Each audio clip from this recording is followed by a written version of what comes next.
Ils partiront à 12, mais il ne devra en rester que 3. C'est la loi des barrages pour décrocher son billet vers la Gold Cup.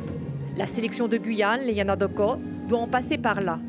L'équipe connaît le nom du premier adversaire qui se dressera sur sa route vers la Gold Cup 2021.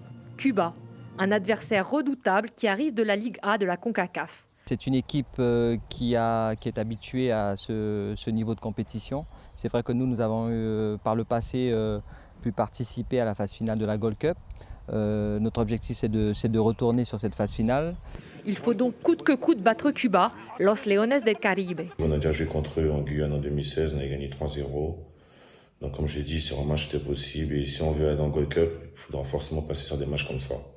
Les Yanadoko vont affronter ensuite les vainqueurs du match Montserrat versus Trinidad et Tobago, avec la volonté affichée de se hisser en phase finale. En 2019, on a échoué. Donc maintenant, on a 2 matchs d'y retourner et d'y regoûter pour certains pour la dernière fois. Donc ce serait bien qu'on y retourne et qu'on fasse une bonne prestation. Voilà. Le plus difficile sera la préparation de l'équipe. Pas facile de réunir des joueurs évoluant en première et deuxième division, mais aussi sur 2 continents.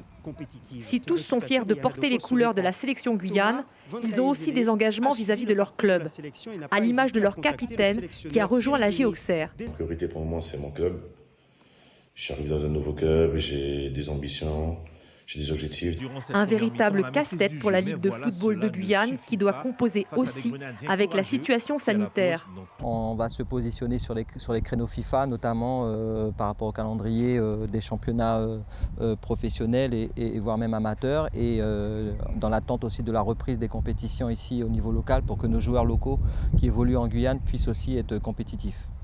Thierry Denis reste confiant.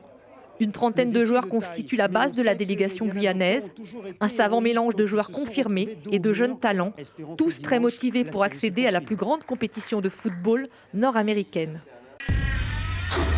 Suivez l'info sur Guyana Première, télé, radio et internet.